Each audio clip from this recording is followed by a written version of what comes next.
Hi, and welcome to my very first edition of Focus on Lenses. Today we're going to talk about the Canon T2i or the 5500D. Now Canon and all other manufacturers of DSLRs come in two flavors. They have what's called the full frame and they have what's called the crop frame. Full frame sensors mimic 35mm film because the sensor size inside is 36 millimeters by 24. The thing is, the body on those cameras alone start at $3,000 and go up. Canon's top of the line, the Mark D1 or 1D, costs $6,900. Needless to say, most of us other folks who can't afford $7,000 for a camera go for the crop sensor. The crop sensor is roughly 75% of the full-size sensor. It costs way less, and it actually has some advantages over a full-frame sensor. Full-frame sensors are better for wide panoramic views. Crop-frame sensors actually multiply or magnify the image that your lens gives the sensor by a factor of 1.6. So it actually makes your zooms more effective. The image quality of these cameras nowadays is stunning. So for a fraction of the cost of a full-frame sensor, a crop frame sensor camera can do extremely well. This Canon T2i excuse me, is heralded by critics. They absolutely love it. This is a fantastic camera. It is loaded with features. It has full manual and full programmable and every other aspect in between.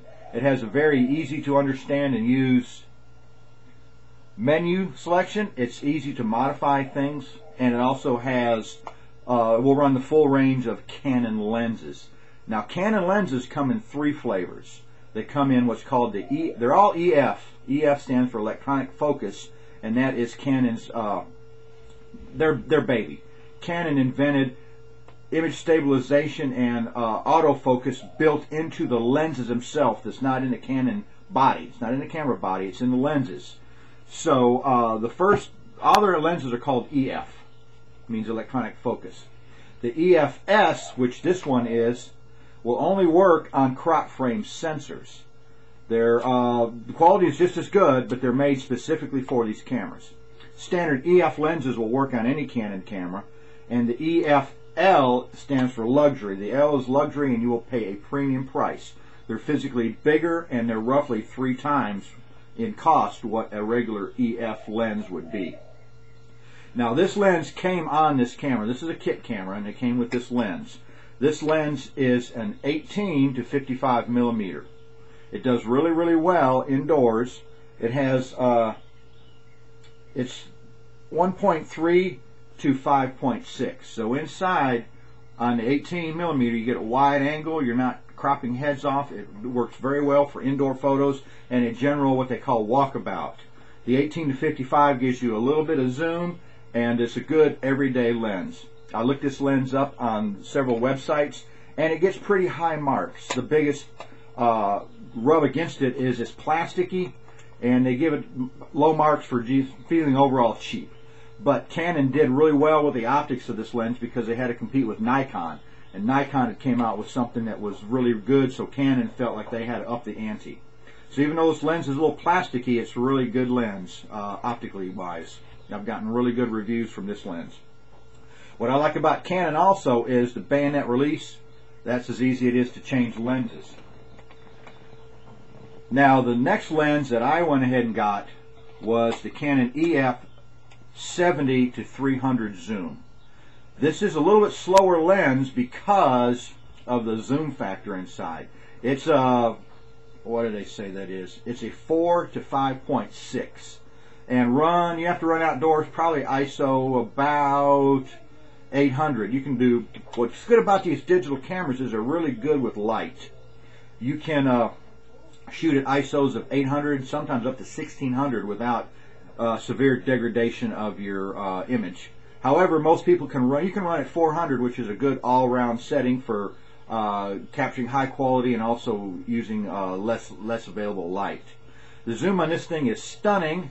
The bad news about this camera is this barrel rotates as you zoom out, so should you be using a filter, one of the polarizing filters, it's going to rotate as the lens comes out. But once you're out, if you want to, you can use the swivel ring on your filter should you decide. I haven't used the polarizing filter on this guy yet. This has an on-off manual and automatic focus. The autofocus on this is stunning. It will grab an image instantly and it'll lock onto it. It has programming in there that as you pan your subject, it will stay in focus. And the image stabilization is phenomenal. That's what makes this lens, as big as it is, you can shoot in really low light conditions without any blur. You can physically, once you press your button halfway down and engage the autofocus, you can literally jiggle your camera around and notice inside that your image has not moved at all. This is absolutely astounding. So this is a very, very good walkabout lens that you can do a lot of nature photography. 70 is not bad. 300 is a very, very tight shot. Now in optimal light conditions, should you want to, most photographies will add a 1.4 teleconverter. Now I went ahead and spent $200 on this guy right here. He's made by Canon, and he is a 1.4 teleconverter that will fit between the lens and the body, and so this thing now has a reach of over 500 millimeters. Now the autofocus is a little slow because this is messing with your f-stop. This converter will take one f-stop of light away from your camera. So you need to use optimal light conditions. You also may want to flirt with kicking it out of autofocus into manual focus and using your focus ring. I've had good luck with this thing with good light conditions, autofocus. The problem with a lot of these lenses is you can't use them wide open. It's better to stop them down a click or two to get the best image you can out of them. So on this guy, you're running at about f10. The camera does not like to use autofocus on anything under 5.6. So sometimes the autofocus will hunt back and forth and you won't click on. And so you have to either flick it off or in a pinch take the converter out and put your other lens back in if it's a shot that you really, really want. You can take it without this converter and you can crop it because the pixel density on this is 18 megapixels. So you can use this 300 and crop and get a good image. If you want some farther reach, you can use a teleconverter, but it's just totally up to you. The next lens I want to talk about, I sunk a bunch of money into this one, is the EF100 Macro.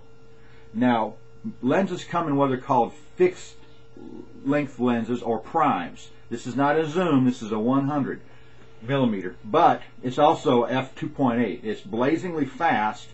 At 100 millimeters fixed, you can't zoom in, but it has the macro switch on it that allows you to get within 6 inches of your subject, and that's how I get the big blown up bug pictures. Very good walkabout lens. Can stop action, can stop birds in flight. If you get close enough to the birds, you can do that. Along with that macro, to get even closer, these things are called extension tubes. They come in 3 sizes and you can mix or match any size you want. And there's no optics in these. They physically just put on your camera lens and then your lens goes on top of it, and it literally pushes your lens away from the camera body, and that way it actually increases magnification. So both of these together, you can get really, really, really close shots. Now I'm going to go stop this now, and I'm going to go come on later with another video because 10 minutes seems to be the max of YouTube. But I wanted you to get an overview of the kind of lenses that we have and a kind of performance that you can expect from this camera. More later on Focus on Lenses.